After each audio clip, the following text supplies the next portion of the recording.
લા ક્યાં હે પાર્સલ વાળો? આ રહ્યો ભાઈ, લાવો ભાઈ પાર્સલ. કેટલા દેવાના? 499 રૂપિયા ભાઈ. આલે 500 ની નોટ.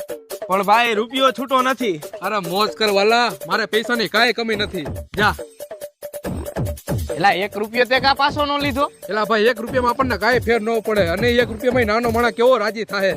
અને મારો જીવ બહુ મોટો હે ભાઈ. અરે ભાઈ આપણી દાનત દેવાની હે, કોઈનું લેવાની નહીં. કેમ? સવારે મારું પાર્સલ આવ્યું 499 વાળું, મેં ઓલા કુરિયર વાળાને 500 રૂપિયા આપી દીધા, રૂપિયા પાછો લીધો નહીં. અને તું પાછો આ વાત કોઈને કહેતો નહીં હો, આપણે બે વચ્ચે જ રાખજે. નહીં કહું ભાઈ હવે. જો ભાઈ આ ગુજરાતમાં મારા જેટલું દાન કોઈ કરી ન હોય, કે તને વિશ્વાસ ન આવતો હોય ને તો પૂછ ભાવલાને. હા હો ભાઈ. જો દેવું ને તો કોઈને કેવું નહીં, અને કેવું ને તો કોઈને દાન દેવું નહીં. હા જો ભાઈ હું ગમે એટલું દાન કરું ને, મારા મોઢે કોઈ ઊંચી ઊંચી વાત ન આવે, અને મારો પૈસામાં જીવ જ નહીં, અને મારા જેવો મોટો જીવ કોઈનો નહીં. વાહ ભાઈ વાહ. સાંભળો ભાઈઓ, આજે મેં 1 રૂપિયાનું દાન કર્યું, અને દાન તમારે પણ કરવું જોઈએ. અને દાન એવું કરજો, ડાબા હાથથી કરો ને તો